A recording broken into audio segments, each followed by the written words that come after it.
Hey, what's going on? If you want to make clips like the ones I just showed at the beginning of this video, then stick around. We'll go behind the scenes step by step in UE5 of how to make a similar clip. Otherwise, I'm also going to put an affiliate link in the description below to Wingfox. That's where I got a lot of this information.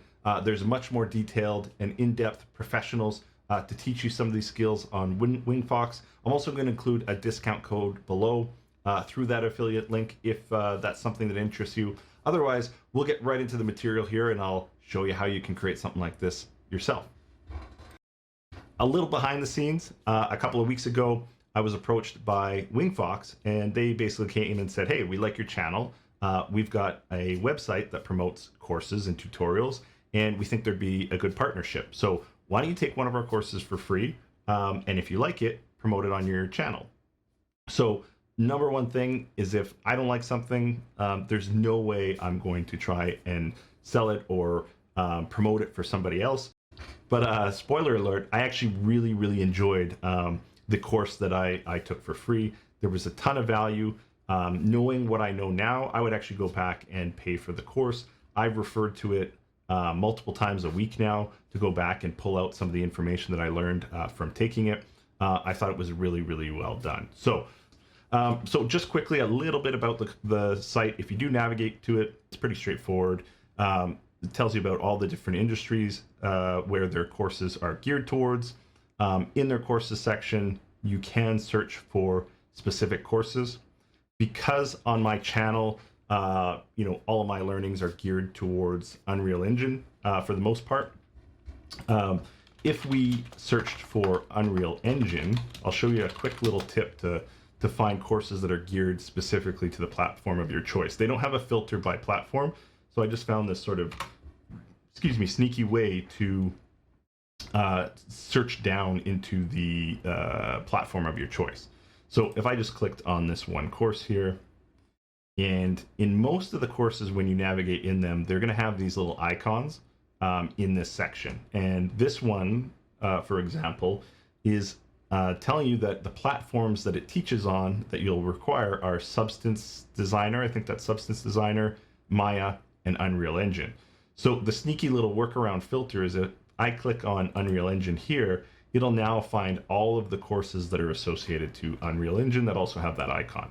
So you can go through and you can kind of pick a course that's of interest to you, and you can kind of see if they've labeled it the different programs that you require in order to take the course.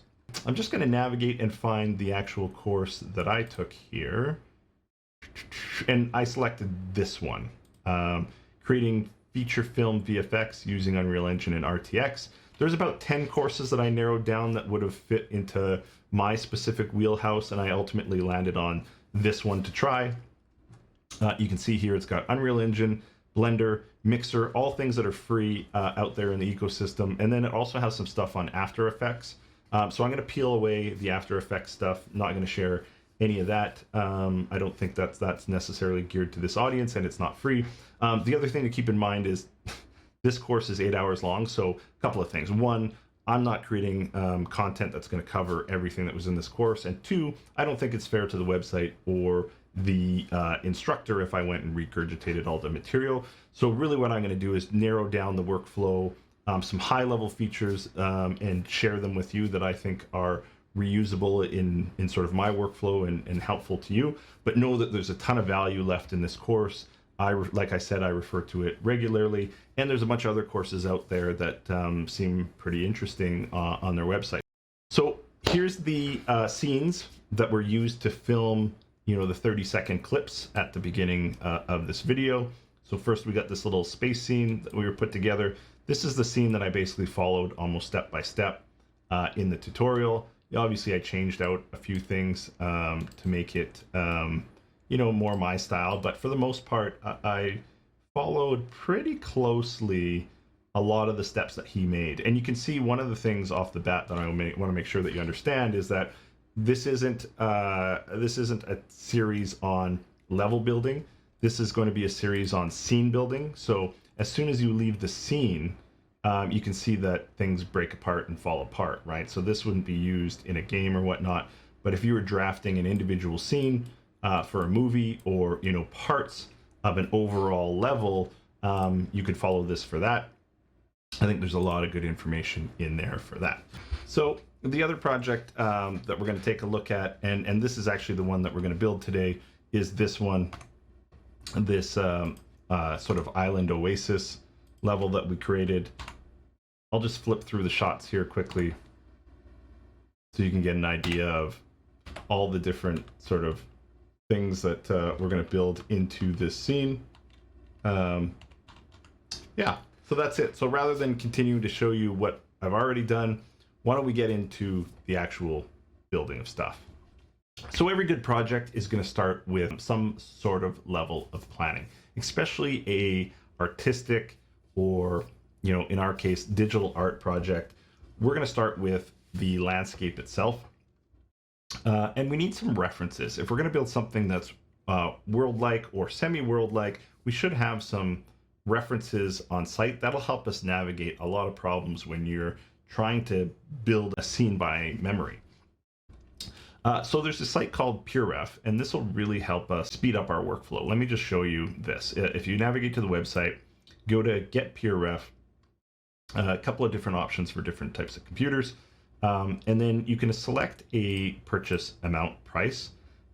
You can also put in a custom amount, which is as low as $0. They've got a little blurb on their feelings of trying this out or using it for free.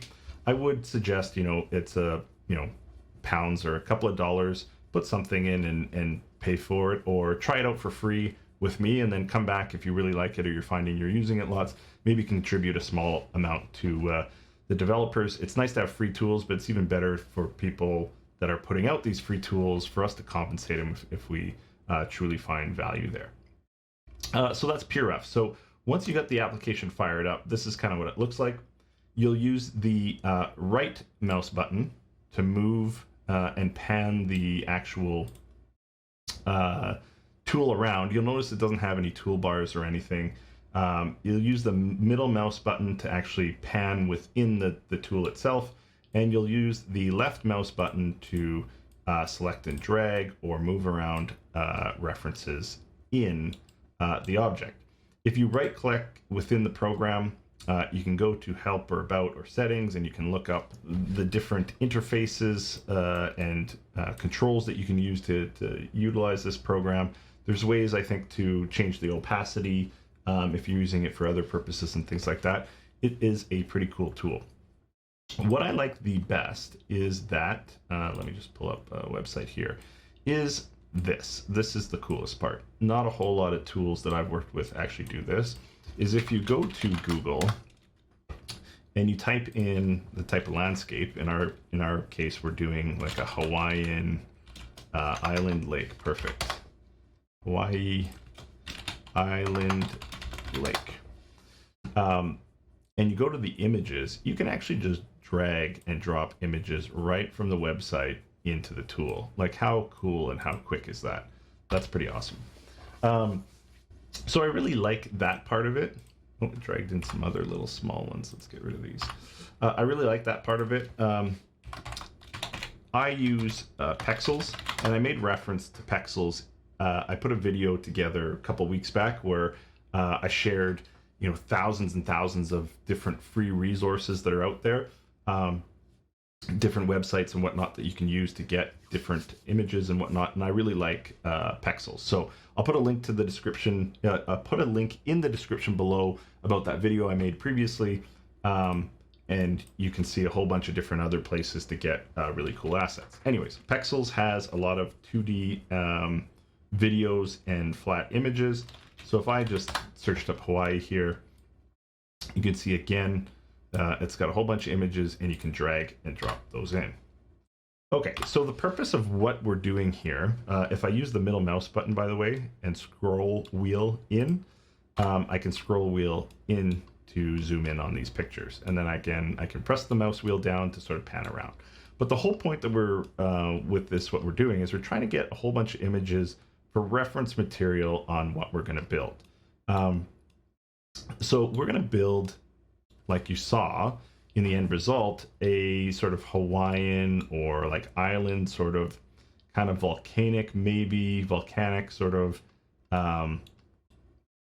island-based theme. And so I wanted a lot of reference pictures of, you know, different volcanoes and different islands with waterfalls so that we'd have some realistic look at what type of foliage is in there, how does it build, what does the rocks and the water formation look like, what does the water color look like, all types of different references. So I grabbed, you know, you can see between Pexels and Google, I grabbed a whole bunch of different images that I thought would serve our purpose, so that at least when we're building things, we have some sort of reality to reference against. There you go. And so with that all constructed, we're going to move on to the next piece, which is actually building out our terrain in Unreal Engine. And we're going to use Gaea to do that. Okay, so loading up Gaea for the first time, if you pick a graph project, this is typically what you're going to see. Just a quick note on navigating around. If you hold the Alt button and then left click and move your mouse left to right, you can spin. Move your mouse up and down, you can, I don't know, look up and down. Let's go with that. What else? You can zoom in and zoom out with the mouse wheel, and you can pan around by holding the middle mouse button. That's your basic sort of direction. One thing that I would suggest doing is that in your workspace, preferences, just go to here and in your node style, change it to extended. And what that's going to do is it's going to tell you in your graph down here what each of the nodes are for. I think it's a lot more helpful than some of the other versions. To pan around in the graph, it's also holding down the middle mouse button. So that's pretty simple. On the left, you're basically going to have all of your options that you can then drag into your scene and combine with other nodes in your scene to change the picture in the middle. The node that I think the node that you typically are clicked on, it will be the one that's represented in the scene. So here I'm clicked on the last node, and that's what's represented in our scene above. So that's what it looks like. So let's get rid of those cracks because that looks kind of weird. But yeah, essentially, you can drag any of these options off on the left into your graph and basically affect your scene. So if we pull in crater, let's just try that, and we have the crater selected, you'll see that that shows up on the screen, but these aren't joined together yet. This is the mountain on its own. If we wanted to combine these, we could stick a combine node in and actually combine the two inputs. Just like that. Now, on the right, you can sort of mess with how these are combining, the ratio to what they're combining, the different types of blend modes, which are kind of neat. You can kind of go through those and get different results. Pretty kind of cool. Kind of neat stuff. We could use that one for something.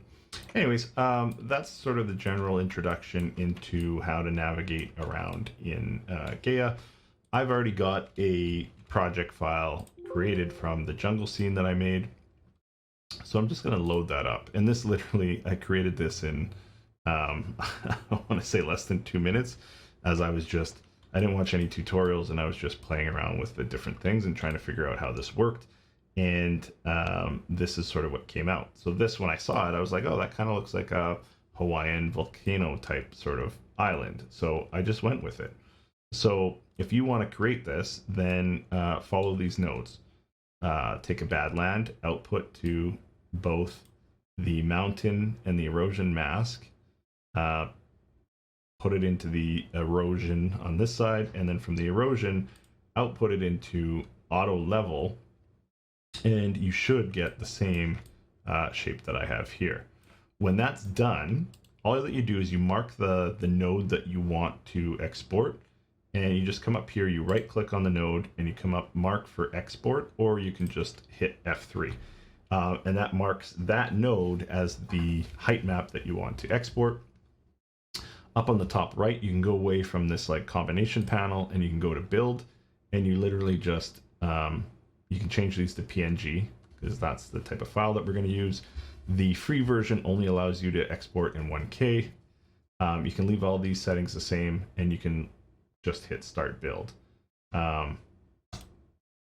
And that'll actually construct your HeightMap files, and then we'll literally just import those into Unreal. Okay, so with our references set up in PureRef and our terrain exported out of Gaea, we're ready for the next step, which is bringing these two sources together in Unreal Engine and starting to block out our level. So I'm going to use UE5 for this. The last project I did was in 4.2.6. I'd like to play a little bit more around with UE5, and I think a lot of you folks would probably like to see this in UE5 yourselves. So let's build it in UE5 Early Access. Okay, I think we could do film, video, live events, or game. I'm just going to use game because I'm a little bit more comfortable with that. We're going to pick a project location.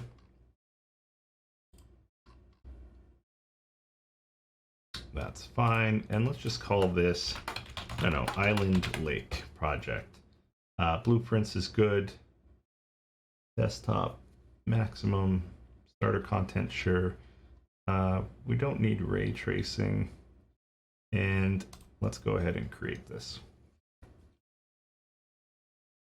Okay, cool. Well, we're obviously not going to use this level, so let's start by opening a brand new level.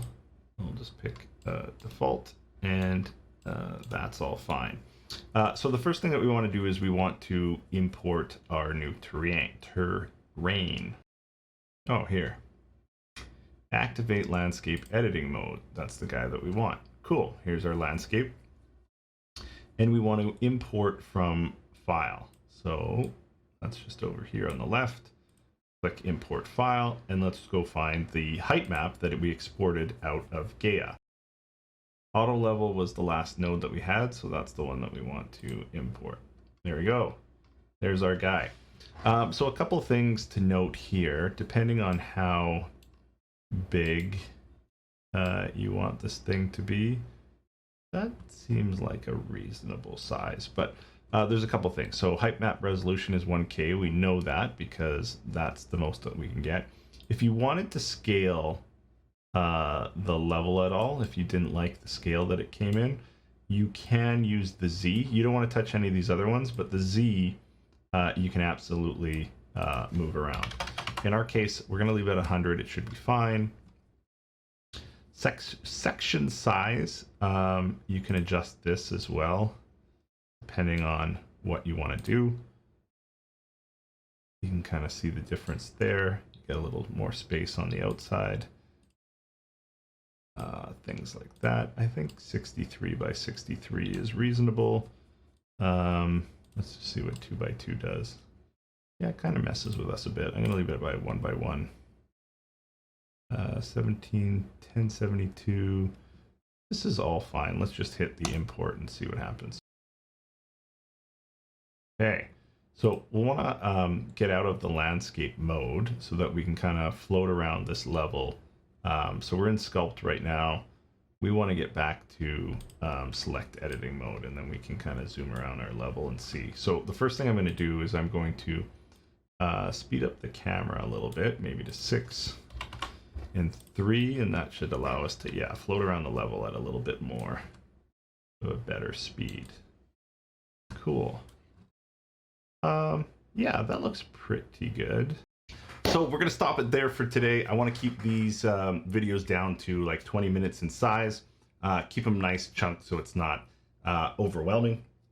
I think we covered a little bit today. Obviously, I front-loaded it with a bit of information, but you know, we covered off getting the landscape all set up and the reference materials. A couple new systems if you're not familiar with them. So I think it was pretty good. If you like this content, continue to follow the series. We're going to have multiple parts to get us all the way through to the end.